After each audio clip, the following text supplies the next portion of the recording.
আমরা হচ্ছে সরিষার তেলে লাকড়ির চুলায় রান্না করি। লাকড়ির চুলার রান্নাটা সব জায়গায় সচরাচর তেমন একটা পাওয়া যায়। আর আমাদের যে খাবারটা আছে এটাতে আমরা সরিষার তেল ইউজ করি। মেইনলি দেখা যায় যে আপনি যদি এখন বাইরে খাইতে যান আপনাকে সয়াবিন তেলের খাবার খাওয়াবে এবং প্রাইসিংটা আপনার কাছ থেকে ওইভাবে নেবে। আমাদের প্রাইসিংটা যদি দেখেন আমাদের সরিষার তেলের খিচুড়ি সীমিত লাভে বেশি। যেরকম দেখা যায় যে সরিষার তেলের খিচুড়িটা যদি আপনি চিকেন দিয়ে নেন, আমার যদি চিকেনটা দেখেন আমি 2 পিস চিকেন বড় বড় চিকেন দিয়ে বেচি, এটা হচ্ছে 100 টাকা করে সেল করি।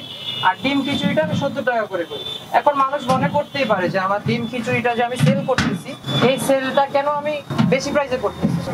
যেরকম 70 টাকা, বাইরে যদি আপনি খাইতে যান আপনার 60 টাকা লাগে। আমাদের একটা কথা হচ্ছে কি আপনি 10 টাকা বেশি দিয়ে খান কিন্তু ডাক্তারের কাছে আপনি 1000 টাকা 1500 টাকা খরচ করে না দৌড়ান। এটা হচ্ছে আমাদের মেইন মোটিভ, যে মানুষকে অ্যাটলিস্ট যদি আমি খাওয়াই, ভালোটা খাওয়াই। মানুষ যদি, এমন অনেক মানুষ আছে যারা খেতে আসতে চায় না, যে টাকা বেশি খাবো না, তাদেরকেও আমরা খাওয়াই। তাদেরকে একটা কথা বলি, আপনারা খান, কোনো সমস্যা নাই, আপনারা খাবেন, খাওয়া যদি ভালো লাগে তারপর টাকা দিবেন। এবং সবচেয়ে বড় ব্যাপার কি, আমার দোকানটা যদি আপনি একটু ফোকাস করেন নিচের দিকে, আমার দোকানটার নাম হচ্ছে আল-আকসা। আমাদের মেইন মোটিভটা হচ্ছে মানুষকে ভালো খাবার খাওয়ানো, মানুষ থেকে দোয়াটা নেওয়া। কারণ আপনি আজকে টাকা কামাইতে পারবেন, টাকা কামানো বড় ব্যাপার না, কিন্তু আপনার যখন দোয়াটা পাবেন তখন আপনার ব্যবসা এমনি দাঁড়ায় যাবে। সো মেইন মোটিভটা হচ্ছে এটা, যে আমরা খাবারটা সেল করব, ভালো খাবার দিব মানুষকে। কারণ এখন সবাই খাবার সেল করে কিন্তু ভালো খাবার কেউ প্রোভাইড করে না।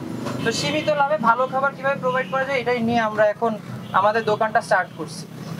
আর আরেকটা মেইন মোটিভ হচ্ছে আমাদের দোকানের যে নামটা আল-আকসা, এটার ইয়াটা হচ্ছে যে আমরা প্যালেস্তাইনের যে অবস্থা আছে এখন, আমরা এই জিনিসটাকে অনেক বেশি সমর্থন করি। দেখা যায় যে আমাদের যে ইনকাম সোর্স থেকে যে টাকাটা আসে, প্রফিটটা যেটা রেভিনিউ আসে, ওইখান থেকে আমরা কিছু অংশ আমার আল-আকসা হিসেবে আমরা হচ্ছে প্যালেস্তাইনে আমাদের যেরকম বিকাশের মাধ্যমে দেওয়া যায় ওভাবে ডোনেট করে দিই।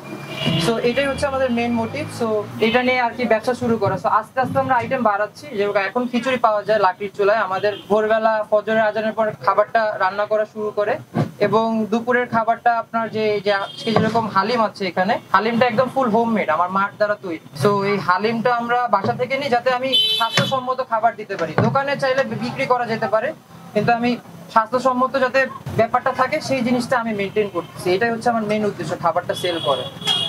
Thank you.